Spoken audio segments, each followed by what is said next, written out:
mufungishije yatahimba bijuji Godfather reka tuwe tuvetse gatonya bijuji abantu baraza bakarikodinga hano kandi wowe ntabwo uzi kurikodinga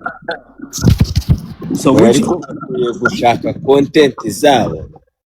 batagiye baratubwerabwereraho bagashaka ibyabo okay none se kubera ko utashatse content iwawe bakagushakamo content ziri iwawe ende bakashaka bihera umuntu gift ya danje mu kuyenjoyinga asanga nidira urarizamuye mu mutwe buzutu burata okay no guha gift ya danje ishe kuri YouTube and then uzabaye copyright that's it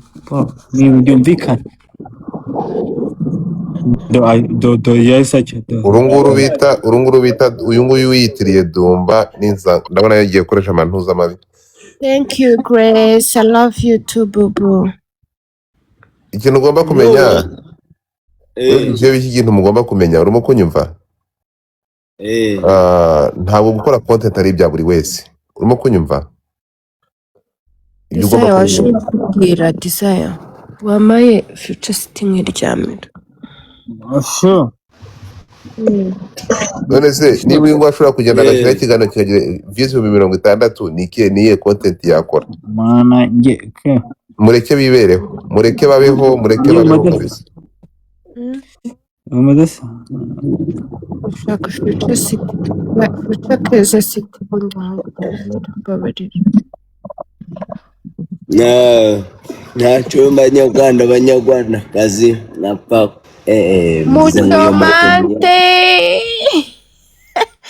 Muchomante se Godfather Muchomante ntago umuzi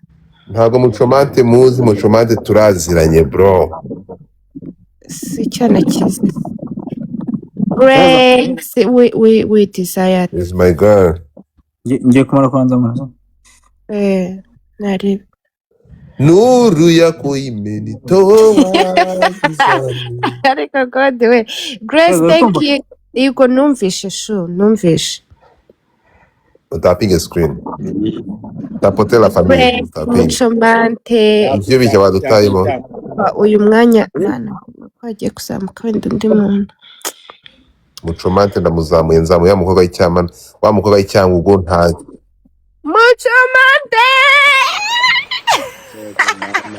ibintu biri kunca mu maso ndi muri bigitira Thank you my love thank you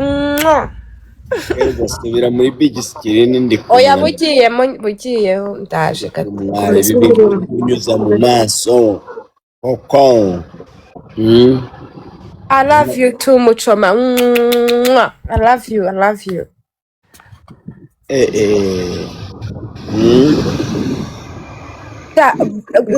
Grace ndashaka kuza kukuvugisha nawe sheri wanjye mukanya reka nzi dore di nawe yaje di uko wabuze di uko mana yanjye afana banje mu kwita inzi bipfunsi mu mori inkingi nanje ndavugisha gatoya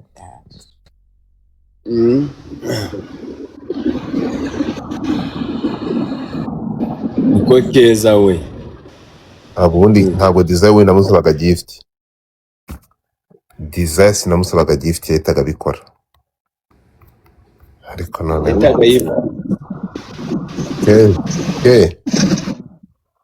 Desire rero wamwitiranije ubundi Desire mama rero Desire avuga amagambo iminota 5 agatanga 5k akavuga iminota 30 agatanga 2k akavuga isaha akavuga atanga 1k David Beauty gasheri ndaje nkwigisha ukuntu baziruguta imodoka utavanye mu kubyina urayivana mu makoyi ndakurahiye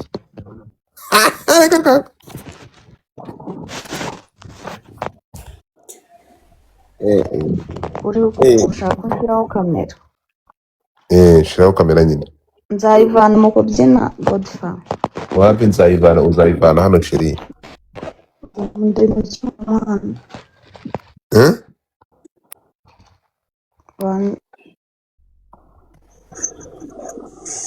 Be quiet, Godfather. yeah. Umuntu nyinshi mu Giswahili Nestelona ni sabuze. kande ese akuya ku kamera Yesu sheri maraba ulienda ka wapi dada Nilikuwa nishapotea. wagiye Yesu nta muntu yeruka gushishura ubahe Niko hapa tu karibu Kigali. Mimi nilikuwa